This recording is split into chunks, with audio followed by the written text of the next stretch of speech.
President Trump taking Joe Biden to task over his son Hunter Biden's dealings. Watch. China ate your lunch, Joe, and no wonder your son goes in and he takes out billions of dollars. Takes out billions of dollars to manage. He makes millions of dollars.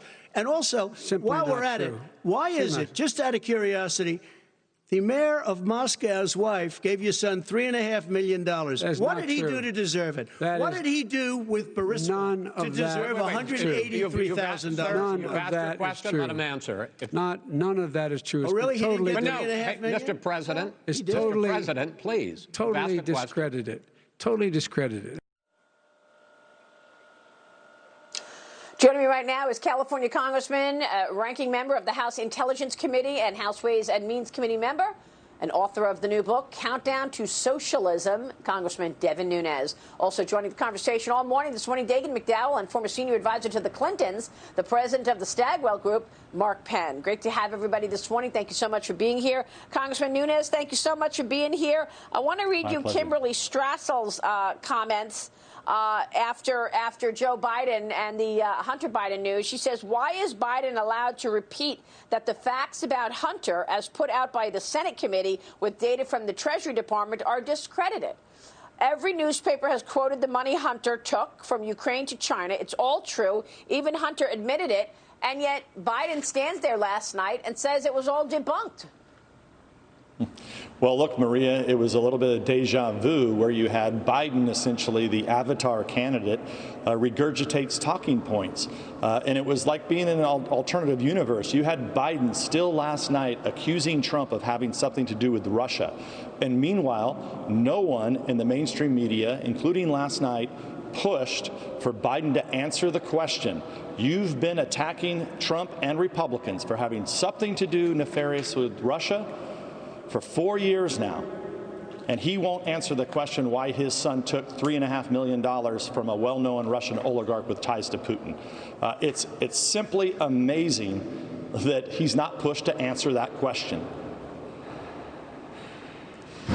It really is, Congressman. And, of course, we got the Senate Intel report this week that showed that they wiped 29 phones in the Mueller investigation. And then this declassification last night from John Ratcliffe, breaking news that I first reported years ago about speculation that this was, in fact, the case. It's a bombshell. New Crossfire Hurricane documents released by DNI John Ratcliffe. And Ratcliffe outlines it in a letter to Judiciary Committee Chairman Lindsey Graham that Hillary Clinton approved a plan to link then-candidate Donald Trump to Putin and the Russian hacking of the DNC.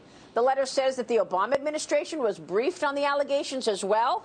And here's what it says. On September 7, 2016, U.S. Intel officials forwarded an investigative referral to FBI Director Jim Comey and Deputy Assistant Counterintelligence Head Peter Strzok regarding, quote, U.S. presidential candidate Hillary Clinton's approval of a plan concerning U.S. presidential candidate Donald Trump and Russian hackers hampering U.S. elections as a means of distracting the public from her use of a private mail server. Of course, if you've been watching Devin Nunes, on my show, Sunday Morning Futures, or on all shows, you said this a long time ago. Your reaction to John Ratcliffe's declassifying this news? Well, the only new difference now is that we now know that the top people in the Obama administration and the FBI knew about this investigative referral. That is new news. It is breaking. I think, to your point, it's something that we've known all along, that this was designed as some type of October dirty trick, some type of October surprise. It had all the markings of some type of disinformation operation, and we know that, Maria, simply because all you had to do is watch all the fake news reporters back in 2016 as they were regurgitating talking points that were always trying to take Clinton talking points and the DNC talking points and somehow nefariously tie Trump back to Russia. So that's how anybody who follows politics or watches these fake news reporters, you now know that's what was going on. The new part about this is now the top people in the Obama administration knew about it. And I think what we need to have now, it'll be interesting to see how Comey answers some of these questions today. But we also need to know that underlying evidence. Just where did that come from? Was it really ever investigated? Because, look, if you go back to that late 2016 timeframe, when that information comes to you, as if you're in counterintelligence within the FBI, and you already have this circumspect investigation going on into the Trump campaign and into the Republican Party about ties to Moscow, you get something like that, it should have stopped immediately. It kind of shows that they had intent, that they had motive, that they knew about this, and somebody told them to either bury it or they decided to bury it on their own, because it sure would have blown apart the investigation that they opened up at the end of July. We're talking about all the way back in 2016, if you can believe it. And here we are, still last night, Joe Biden accusing Trump of having something to do with Russia. It's just preposterous. It's unbelievable. Your Nunes memo back in 2018 laid it all out. You told the world what was really going on. You got attacked. I put you on my show repeatedly. I got attacked. Let me ask you about this situation and what is going to happen as a result. Congressman, I reported on Sunday that I'm hearing that, first of all, we're not going to get a John Durham interim report. That's not happening. And it's unlikely we're going to get indictments before the election, because there's this debate going on at the DOJ that if Durham comes out with his conclusions for the criminal investigation before the election, it might seem motivated by politics. Are we going to see accountability? And what do you make of now this new information that Durham has expanded his investigation to actually look at the Hillary Clinton email scandal as well? So the answer is we truly don't know. I know that you have your sources, but I don't know that, because I believe that Durham is running a legitimate investigation. Compare this to what the Mueller team did with that whole witch hunt. You know, we knew every day there were new bombshell leaks, which now we know from the text messages, Maria, that came out just last week, that these FBI agents essentially knew at the time that I think they used the term going from supposition to supposition, essentially chasing conspiracy theories from the FBI agents that were working on the Mueller team. Compare that to Durham. Very few leaks. The only thing we know from Durham is one guy has pled guilty, one of the main lawyers that was one of the engineers on this.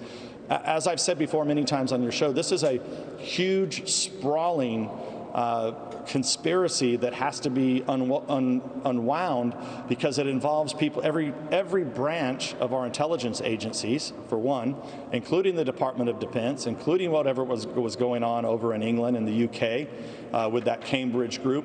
And I know your viewers understand what I'm talking about, but this is a huge investigation. Look, I would like to see some type of interim report. I would like to know before this election, before we vote, what exactly the other side, the Democrats, were doing back in 2016. And I think the American people should know this. I mean, I think the DOJ has a responsibility. If there's something that they can show the American people before the election, I think they have a duty and responsibility to do it, because I will tell you, once you get past the election, there may be a bunch of people that get indicted, but you could have a lot of Americans scratching their heads saying, wow, I wish I knew that before I made my vote. And look, once again, you had to have Donald Trump had to bring this up last night directly to Joe Biden, because no one's asking Biden the questions of what was his involvement. President Trump said, why did you bring up the Logan Act? Biden didn't answer that question. I just want to, Maria, I don't know if you mind or not, but last night, Biden had very little content in that debate.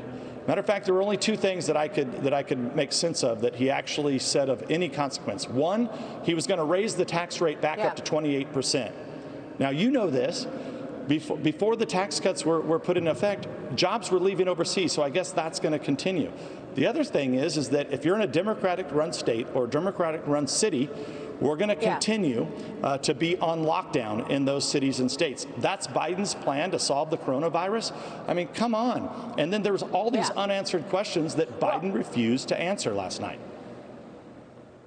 Yeah, it's true. Let me bring Mark Penn in real quick, Mark, because you've run debate preparation. You've run strategy and analysis for presidents and numerous presidential candidates in the past. Do you think Biden got away with being able to dodge important questions, as the congressman's talking about? Well, having done that, I thought Biden was incredibly well prepared for the debate. But I was really quite surprised that on the court packing question, the filibuster question, he was allowed to say, quote, answering the question would be a distraction.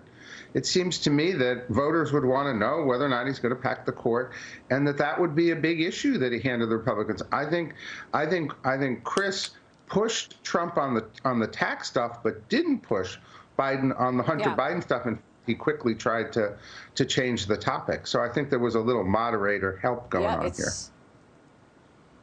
All right, moderator help. All right, listen, we'll take a short break. We've got breaking news on the other side. Congressman Devin Nunes, it's great to see you. Thanks so much.